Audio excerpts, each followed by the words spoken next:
क्या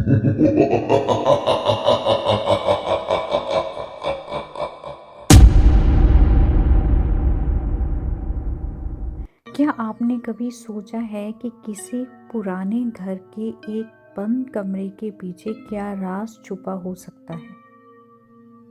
आज मैं आपको एक ऐसी ही कहानी सुनाने वाली हूँ। एक ऐसे कमरे की जो कब का बंद है, लेकिन उसके अंदर से आज भी आवाज़ें आती हैं।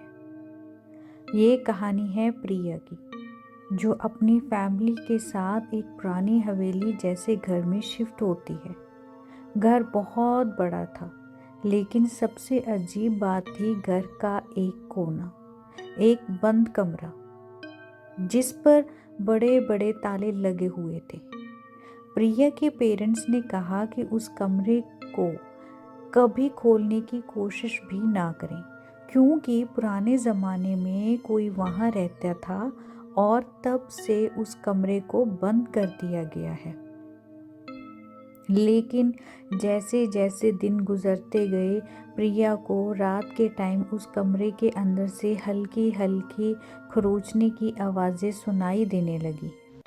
कभी कभी तो ऐसा लगता था जैसे कोई अंदर से जोर से दरवाज़ा खोलने की कोशिश कर रहा हो।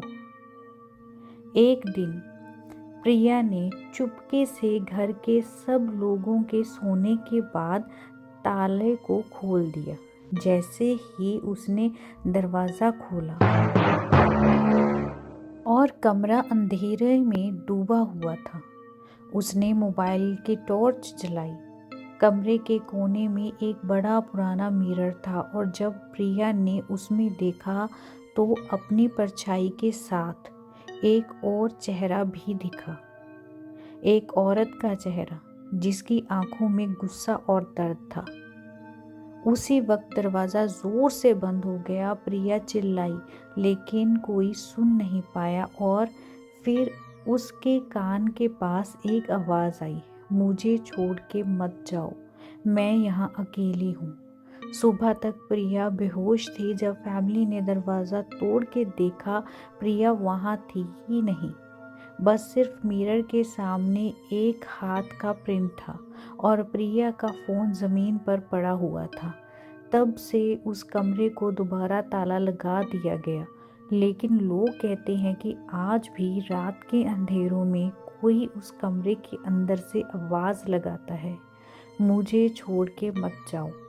अगर कभी किसी पुराने घर के कोने में ऐसा कोई बंद कमरा दिखे तो अंदर झांकने की कोशिश भी मत करना।